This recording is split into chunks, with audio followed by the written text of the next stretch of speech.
Pemirsa, dugaan lemahnya penanganan kasus kampanye hitam tabloid Obor Rakyat memasuki babak baru. Setiardi Budiono dan Darmawan Sepiriosa, dua tersangka kasus Obor Rakyat, tidak menghadiri panggilan penyidik Badan Reserse Kriminal Mabes Polri hari ini.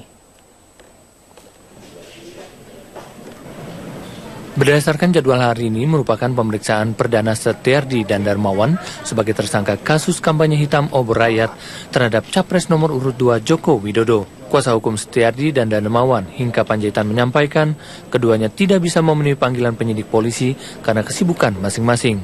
Padahal kesibukan itu merupakan rutinitas sehari-hari dan tidak ada kegiatan khusus. Tapi hari ini beliau nggak bisa hadir, kesibukannya yang nggak bisa ditinggalkan nanti untuk panggilan berikutnya dihadiri.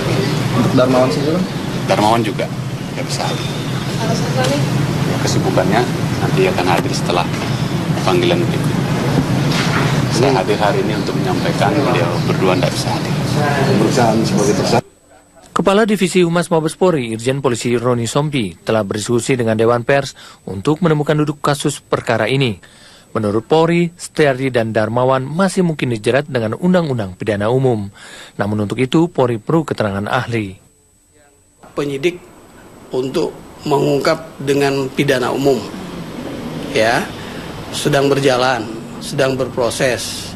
Tapi ketika kita bisa membuktikan bahwa SB dan DS bisa terbukti melakukan sebuah perbuatan melawan hukum dengan konstruksi Undang-Undang Pers, maka kita mencoba menjadikan yang bersangkutan sebagai tersangka. Pakar hukum pidana Made Darmaweda menilai semestinya Polri tidak pelin-pelan dan langsung menjerat tersangka Obor Rakyat, Setiardi Budiono dan Darmawan Sepiriosa dengan Undang-Undang KUHP serta Undang-Undang Penghapusan Diskriminasi Ras dan Etnis. Dalam hal ini sebaiknya Polri, kalau menurut saya Polri tidak perlu menggunakan undang-undang tentang pers, tapi bisa menggunakan KUHP, ya, misalnya delik-delik yang terkait dengan penghinaan, pasal 310, pasal 311, ya, itu bisa dipergunakan karena hanya saja delik ini nantinya kan memang disebarkan melalui barang cetakan, kan itu intinya sebetulnya.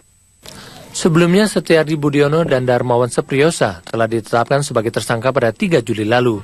Keduanya belum dijerat pasal pidana umum dan hanya diduga melanggar pasal 9 ayat 2 Undang-Undang Nomor 40 Tahun 99 tentang pers karena tidak memiliki izin penerbitan.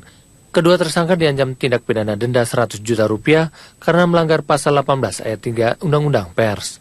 Selain itu, keduanya diduga melanggar pasal 310 KUHP tentang fitnah dan pasal 311 KUHP tentang pencemaran nama baik, sehingga polisi melakukan pendalaman lebih lanjut. Tim Liputan Metro TV.